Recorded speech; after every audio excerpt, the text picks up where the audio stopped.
warahmatullahi wabarakatuh. Di sini saya akan membacakan laporan hasil praktikum farmasi fisika kelas D.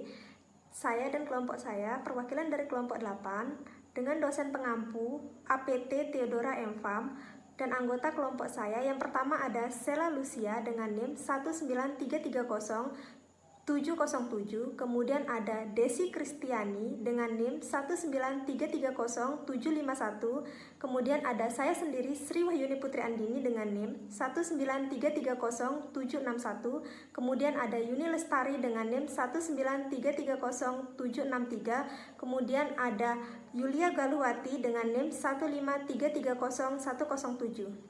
Nah, teman-teman sekalian, pada kesempatan ini saya dan kelompok saya akan membahas tentang pengamatan mutu bahan campuran.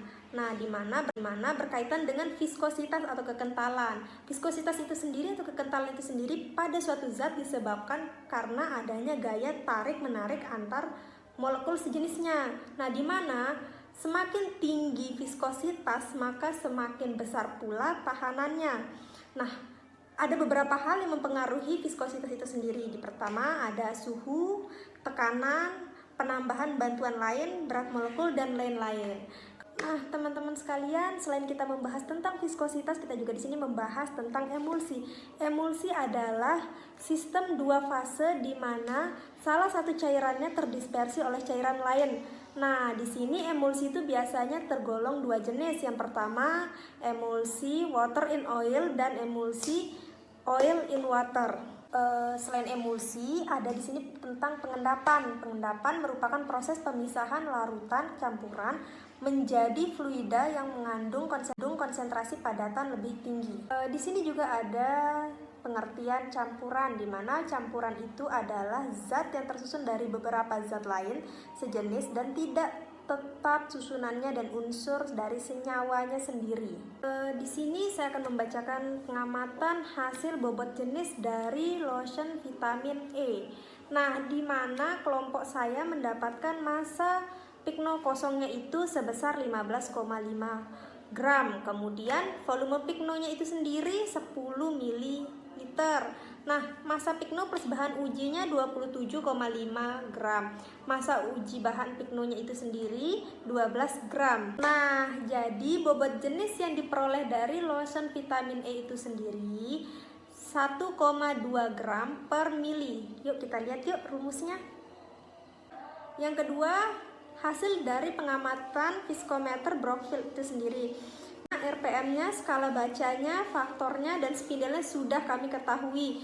Sekarang kami akan menghitung bagaimana cara mendapatkan viskositasnya itu. Dimana kita harus tahu dulu nih rumus viskositasnya.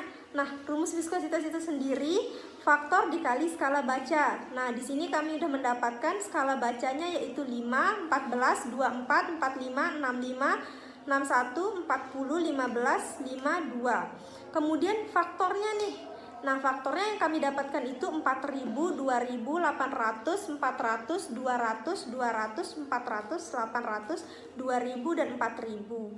Nah, jadi ingat tuh rumusnya, skala baca dikali faktor itulah mendapatkan nilai viskositas. Nah, nilai viskositas yang kami dapatkan itu 2000, 28000, 19200, 18000, 13000, 12200, 16000, 12000, 10000, dan 8000. Nah, selain hasil dari viskositas, kita juga harus mencari hasil dari seret dan sharing.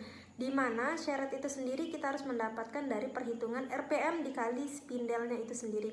Kemudian sharing kita mendapatkan hasil dari viskositas dikali kecepatan untuk mendapatkan sharingnya. Nah, teman-teman, yang ketiga itu data tipe emulsi. Nah, jadi kita lihat dari situ kesimpulannya bahwa lotion vitamin E yaitu termasuk oil in water seperti data di samping. Nah, teman-teman sekalian, setelah kami menghitung viskositas lotion vitamin E, kami dapat membuat grafiknya dengan gambar seperti ini. Inilah grafik yang kelompok kami dapatkan, di mana grafik ini dapat disimpulkan bahwa lotion vitamin E termasuk golongan non-Newton. Nah, teman-teman sekalian, itulah hasil dari kerja kelompok kami. Kurang dan lebihnya mohon dimaafkan dan see you.